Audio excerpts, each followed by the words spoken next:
Hello everyone, Rorius here, back with episode 9 really, part 9, chapter 9. This is the part where he kills you. Yeah, Portal 2 developer commentary. So, I am literally starting right where we left off in the previous one. I've not even closed the game, not even done anything. I've just paused the game, ended the previous episode, now I'm doing this one. So yeah, let's just get straight into it. There I was, smashing some steel plates together, and I thought to myself, yeah, it's deadly, but what's missing? What's missing? And I thought, lots of sharp bits welded onto the fragments. It's still a work in progress, don't judge me yet. But, you know, eventually, I'd like to get them to sort of... I won't hold on too long. He will eventually kill me, so... No, don't do that. Stand right here, stand... Where'd you go? Come back! It's funny because there's something funny you could do right here. I can't quick save it while I'm in developer commentary mode. If you jump off the edge here, there's some funny dialogue. Oh, screw it.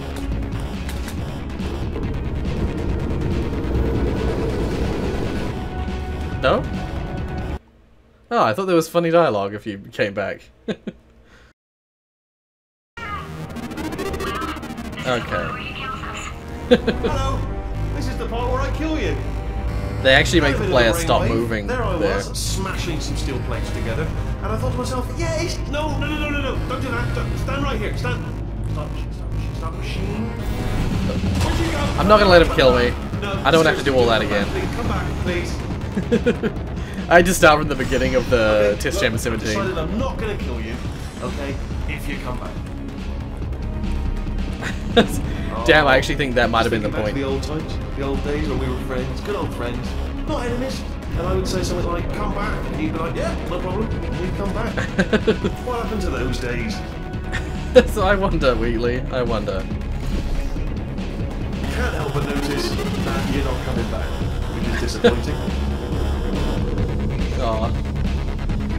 I think if I stop here, that box doesn't get any closer. We'll listen to this now. We had a bunch of levels that used crusher panels in ways that made the test chambers more dangerous. After showing some of these levels in press demos, we got feedback that viewers were getting the impression that Portal 2 was going to be too difficult, since players would have to time events such as running or falling through a portal while avoiding getting hit by a deadly crusher. We ultimately decided to save these crushers for the escape when Wheatley tries to hold you off. Oh, but those crushers were some of the coolest, like, testing elements. I thought they were really cool. Oh well. I've got an idea. Yes, in your face, I've got one. Oh, Fine, let the games begin. Let the games begin. Yeah, this is like, he starts quoting, or he starts talking about, like, famous battles between, you know, David and Goliath. I forget exactly what you'll hear in a second, there's a great line. Hold on, I'm almost there. Don't mind me, continue escaping.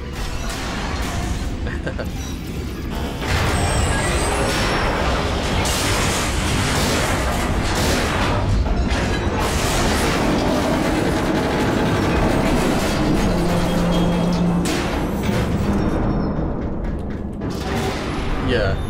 Interestingly, this is... Yes, it's a trap, but it's the only way through. Let's just do it. This is the point, this is the place in the game where it's the only remaining portal, you know, like... actually, you can tell by the way it... where is it? Can you see it? You can actually tell because of the portal not having an outline. See how the portals always have an outline when they're behind walls, when they're behind normal kind of things. It doesn't have an outline that you can see through this wall. I don't know if that's directly an indicator, but yeah, apparently this whole test chamber thing is an impossibility. And I know I actually got really stuck here when I first played the game. I don't know why, I just got stuck. Ha! Death trap!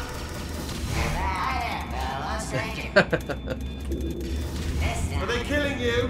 They are killing you, aren't they? Silently killing you. Probably. You see, there's an outline there, but then when you go over here, there's no outline. Perhaps the turrets have found a way to use garrots. That would explain the extremely quiet killing that I'm hearing. Oh, dear. If you're dying, but not dead, stomp once. If you're dead, just obviously no stomps. And 2 stomps if you're not dead. Alright, so let me just run through it again. If you're dying but not dead, stomp, just once. Ha! Was that your bullet, riddled body flying out of the room? It went, oh, those were the crowd turrets, weren't they? Yeah. He only just realised. No matter, because I'm still holding all the cards. And guess what? They're all full houses. Never actually played cards, meaning to learn. Anyway, new turret, not defective. Ace of 4s, the best hand. Unbeatable, I would imagine. It's a little bit convenient that he somehow manages to fix the crap turrets like that so quickly. I know it has been brought up. Apparently, okay, this is a place where I never knew that there was a whole bunch of really good Wheatley voice lines. I forget what YouTuber it was that actually I remember watching a video for that pointed this out. There's a whole bunch of really clever voice lines that play if you get really close to going through but don't actually go through this little bit here. I think it's if you... Oh god. Oh, I see. Clever. Very clever. And foolish. No way out. You're at my mercy, and I don't have any. You're at my nothing. And it's funny because he doesn't actually get to finish his line if you go straight through because the spikes, the thing comes wait, up. Come back. Sorry, please. No, I was going somewhere with all that. Yeah. Fool! You're a fool to come back because I've trapped you again. Helpless. You're at my mercy, and I don't have any. You're at my nothing. You're at my lack of mercy.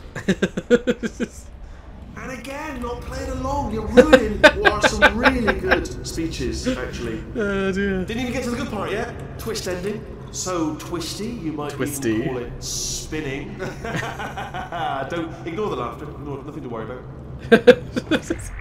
The Puppet Master. You're a puppet in a play, and I hold all the strings and cards. Still got the cards in one hand, and I got the strings in the other hand. And I'm making you dance like a puppet, playing cards. Alright, fine, I'm not saying another word till you do it properly. I'll see this. Oh dear, I'll just go around it this time. There we go. Spinning blade wall! Machiavellian.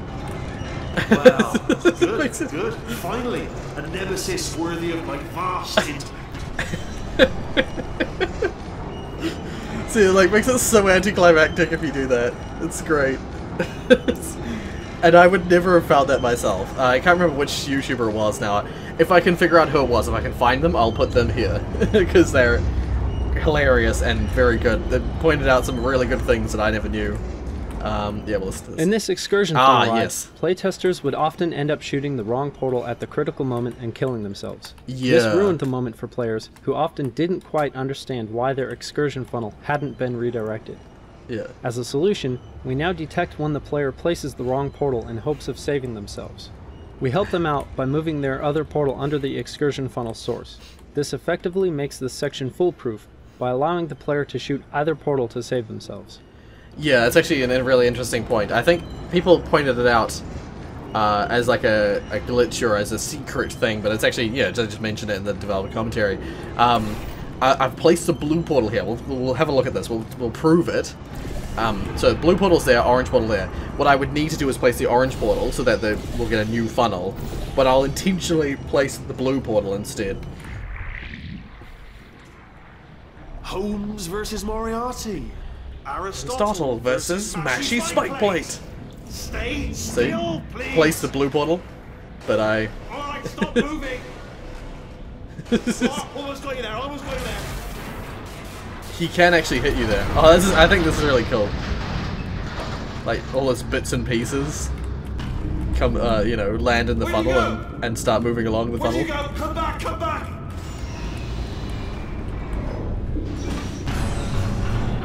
Aristotle versus Mashy Spike Plate. Very convenient. Oh, did it kill you? Did it kill you?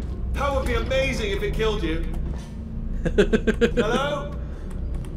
Oh, yes, alright, no, just had a brainwave. I'll be back. If you're still alive, I'm gonna be back. Don't die until I get back. He wants to kill you in a specific way. That's right. I was just trying to think now. What's up here? That's right. No, I'll place it over here preemptively. I can never remember where on the wall you're gonna place it, but this is just a fun little. It's like a little garden, like a little. Oh wow, perfect placement. It's just a fun little like playground type thing. Man, I had really good aim until that very last one. That'll do. Yep. We'll just go over here. Because yeah, those turrets are the only thing really stopping you from going any further. Yeah. Just a fun little paint, well, just fun with paint.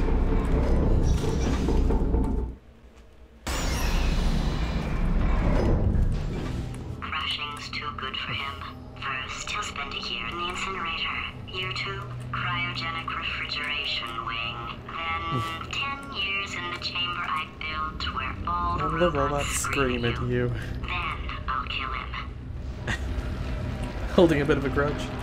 Yeah, she didn't get to do any of those things. When playtesting the final boss battle, we found players were confused about what to do when they entered Wheatley's lair. Our solution was to train the player by having them break glass paint pipes in the previous level. This lets them learn the mechanic without any time pressure before they have to fight Wheatley. This also trains the player to redirect the bombs Wheatley throws at them. Yeah.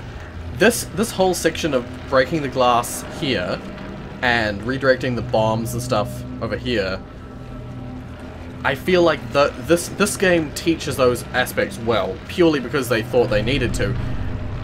I mentioned in the Portal 1 developer commentary that the rocket redirection is taught up pretty well, but that glass breaking mechanic is iffy and it's not really very well utilized in the game. So yeah, it's one of those ones that's like it got a lot of, well, it got me stuck. I got really stuck for ages at that. Well, I used to just, like, yeah, as I said, I used to stack boxes up to try and get into the vent in that little section in the escape of Portal 1. So the fact that they taught this whole smashing the glass here and redirecting the bombs is excellent, because that's exactly what was needed. So yeah, you do that to redirect the bomb. It changes the tube, and then bombs start pouring through it. And the bombs actually home in on your portals, but yeah. You smash the pneumatic tube to get the white paint on the floor, and then you can get yourself there. And so you've killed two birds with one stone. You know, you've redirected the bombs, the little bomb ball things, as well as taught to smash the tubes. I think it's much better done in this game.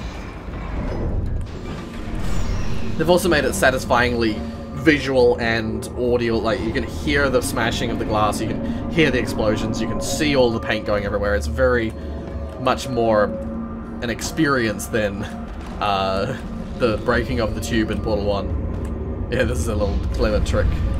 Wheatley tries to get you with this one. Great. Let's get rid of this apple.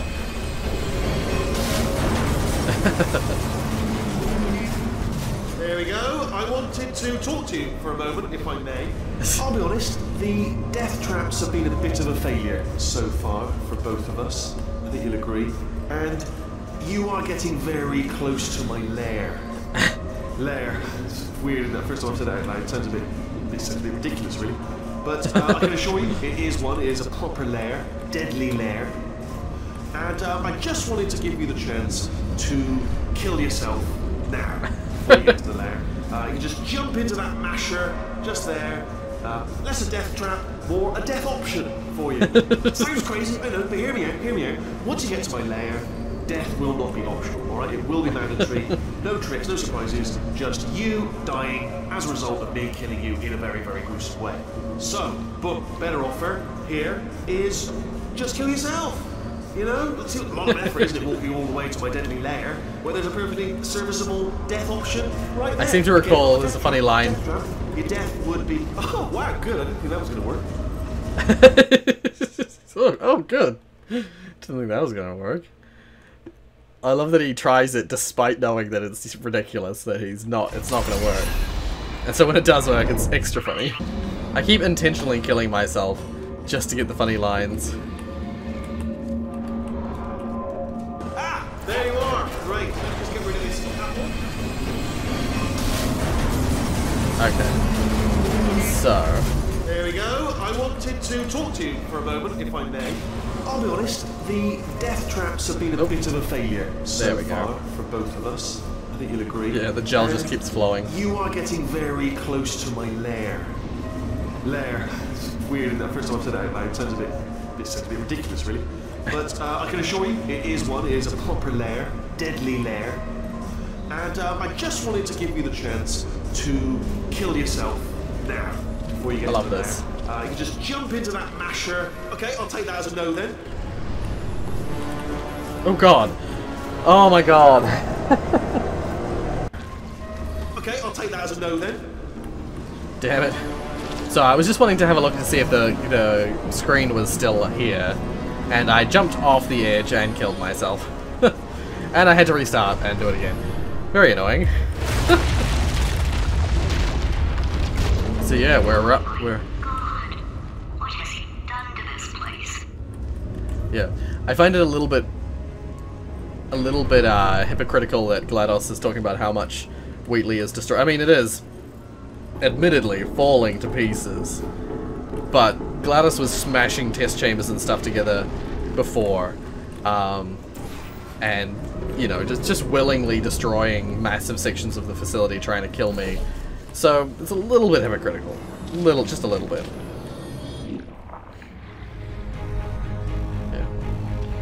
But yeah, this is like the... what would you call this? You know, the... I'm not stupid. I realize you don't want to put me back in charge. You think I'll betray you. And on any other day, you'd be right. The scientists were always hanging cores on me to regulate my behavior. I've heard voices all my life, but now I hear the voice of a conscience, and it's terrifying. Because for the first time, it's my voice. I'm being serious. I think there's something really wrong with me. Yeah. See, this is totally what I think of when I think of the fact that the system thinks that GLaDOS is corrupt, because she kinda is. In this case, it's actually with like her humanity is what's corrupting her core. She now has Carolyn, basically the voice of Carolyn, as a voice of like humanity and reason, I guess. So yeah. Okay. So where are we going? It's up there. There we are. Oh god. I always manage to do stuff like that. Corrupted cores, we're in luck. You find a way to stun him, I'll send you a core, and then you attach it to him. If we do it a few times, he might become corrupt enough for another core transfer. Yeah. Alright, we'll listen to this. There was a lot of debate over how to properly punish Wheatley at the end of the game. Killing him seemed too severe, given how much we'd grown to love the character. On the other hand, simply letting him out of the GLaDOS body with a slap on the wrist seemed unacceptably anticlimactic. Having him sucked out into space with a space sphere seemed like a happy middle ground that everybody could get behind. Even then, though, the vast emptiness, endlessness of space freaks me out, so even then I feel it's a little harsh, but, yeah. That's probably good, and the outro sequence is really interesting as well. That core that's hanging up there is a I forget what kind of core, what the name of that core is now. It's the Adventure Core, the one that's voiced by Nolan North, and it's like Rick or something. The Adventure Core. Yeah. Space Core, Fact Core. Yeah, and interestingly, a lot of these, at least I know the Fact Core and the Space Core, were going to be cores, well, at least versions of them were going to be cores that you interacted with throughout the game, but this is the final version, or where they reside in the final version of the game. Yeah, all the gels going up into his chamber and the bombs that we've just been using. Yeah, they opted for bombs in this rather than... Ah, yeah.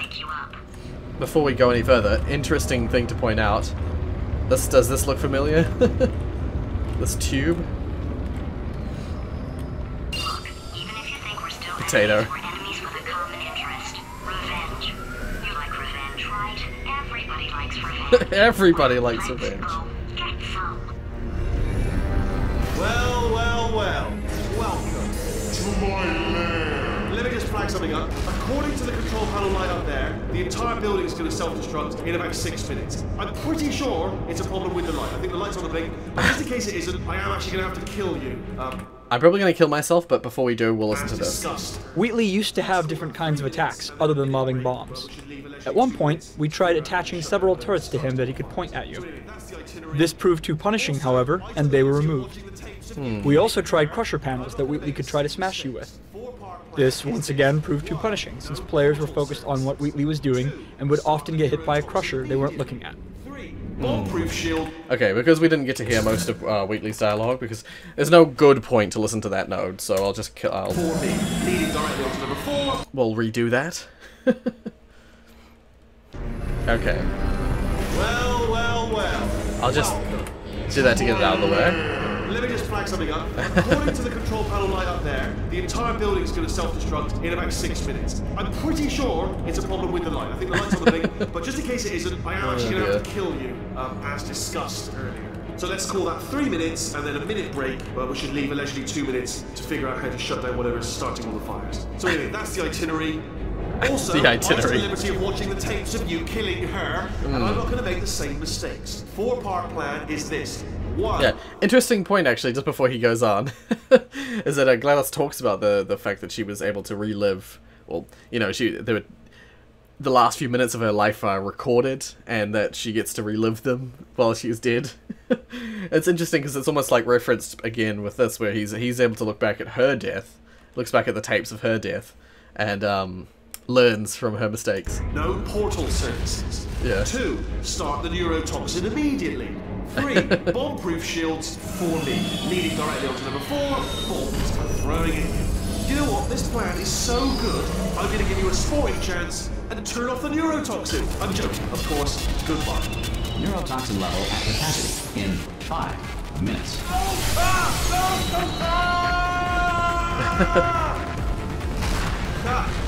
Wonderful. Sounded real. No, that was actually an impression of you.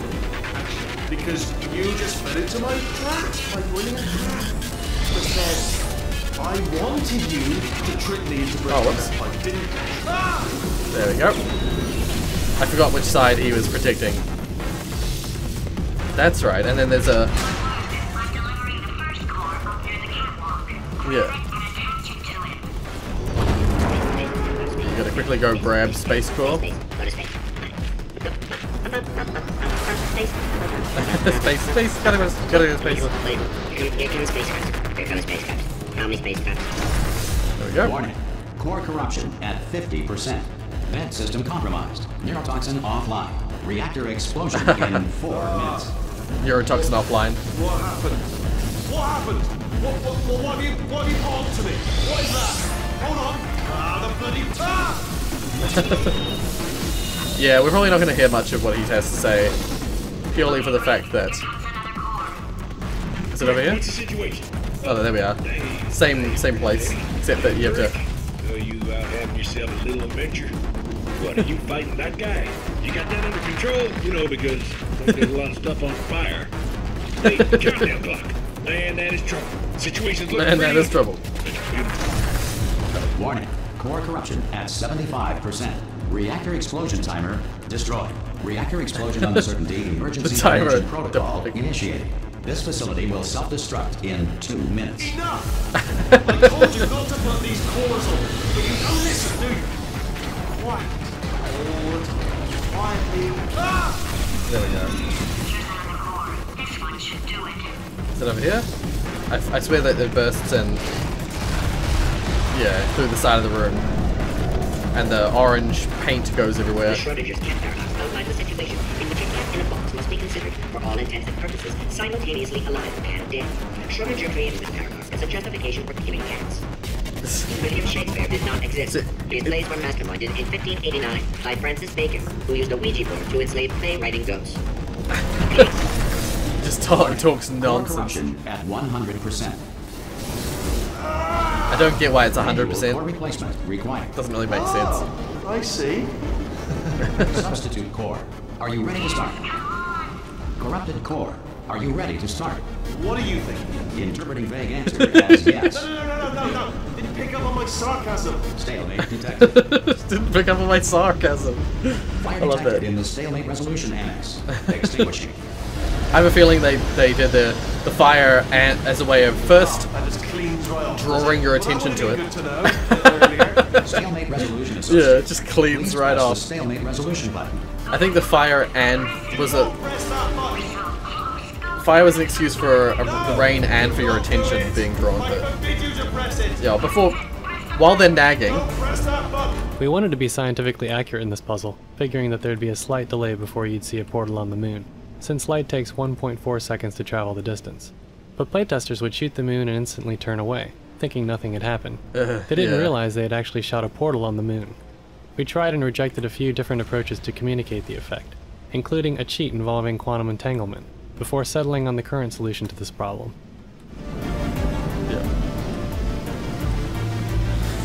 Yeah, that was Wheatley. okay. That was 2. Yep. Wait, did I miss? Did I miss a node? No, I didn't know. I remember. Yep. Yeah. You have got to be kidding. They intentionally put the orange portal, make you put a portal there. And I have no idea how to fix this place. Pretty sure there's another instance.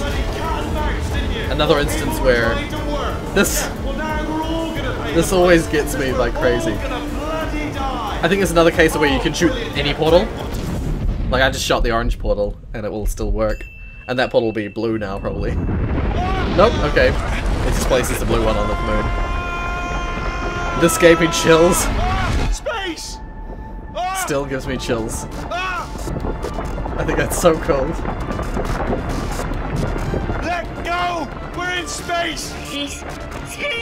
Let go! Let go! I'm still connected! I can pull myself in! I can still fix this! I already fixed it, and you are not coming back. Oh no! Change your plans! Hold on to me! Tighter!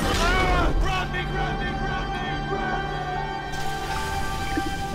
me! I truly thought at first that Klaus is gonna let you fly out into space and die.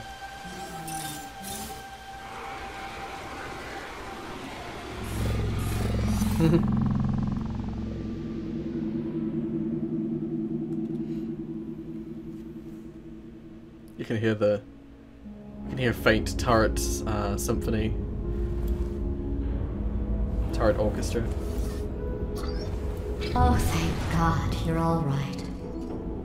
You know, being Carolyn taught me a valuable lesson. I thought you were my greatest enemy, when all along you were my best friend. The surge of emotion that shot through me when I saved your life taught me an even more valuable lesson.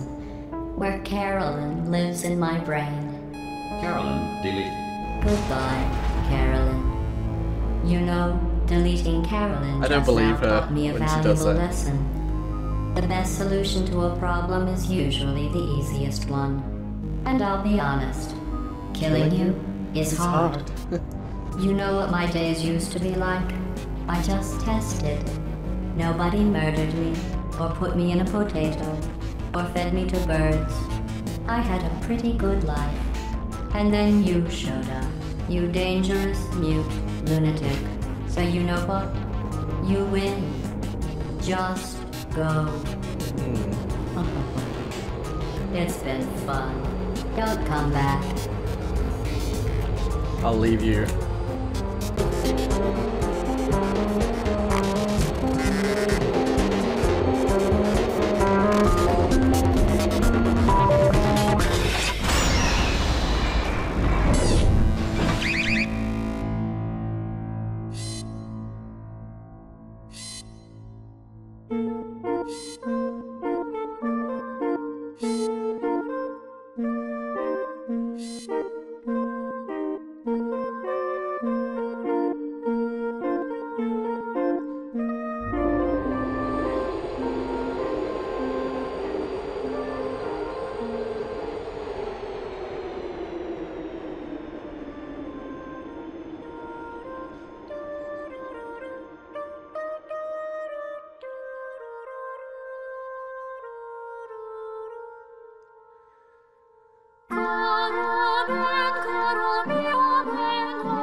Well, here we are again. It's always such a pleasure. Remember when you tried to kill me twice? Oh, how we laughed and laughed. Except I wasn't laughing. Under the circumstances, I've been shockingly nice. You want your freedom, take it. That's what I'm counting on. I used to want you dead, but now I only want you gone. She was a lot like you, maybe not quite as heavy. Now little Carolyn is in you too. One day they woke me up so I could live forever. It's such a shame the same will never happen to you. You got your short set life left. That's what I'm counting on. I'll let you get right to it. Now I only want you gone. Goodbye, my only friend. Oh, did you think I meant you? That would be funny if it weren't so sad. Well, you have been replaced. I don't need anyone now. When I delete you, maybe I'll stop feeling so bad. Go make some new disaster. That's what I'm counting on. You're someone else's problem. Now I only want you gone. Now I only want you gone. Now I only want you gone.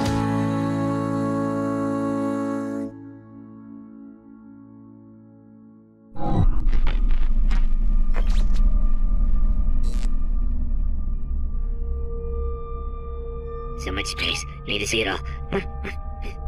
I wish I could take it all back. I honestly do. I honestly do wish I could take it all back. And not just because I'm stranded in space. I'm in space. I know you are, mate. Yeah, we're both in space. Anyway, you know, if I was ever to see her again, do you know what I'd say? I'm in space. I'd say, I'm sorry. Sincerely. I am sorry I was bossy and monstrous. And I am genuinely sorry. I'm in space. The end.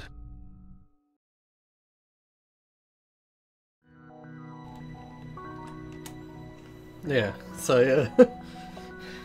I genuinely do feel sorry for Wheatley, but yeah, something I want to point out that I nearly interrupted the outro just then to point out was that I genuinely don't believe that GLaDOS does or is able to delete Carolyn from herself. I'm of the opinion that the fact that she gives you the companion cube at the end is proof enough for me that it was a gesture to make her feel better about getting rid of you, but she genuinely likes you, essentially, as a person, after everything you've been through, because of her Carolyn, because of the Carolyn inside her. But, yeah, I think, with all the outro and everything, I think this episode's probably long enough. What I will do is I will make another episode for the cooperative section of the game. So if you go into developer commentary, they've got these co-op areas. I think it's just the three areas here that you can get developer commentary nodes for. That I'll show in that next episode. The next one will just be a small sort of supplementary episode to go with the Portal 2 developer commentary stuff. But yeah, so I hope everyone's enjoyed this journey. This has been quite the long journey. It's probably my longest series I've had going. Is it? Is it though?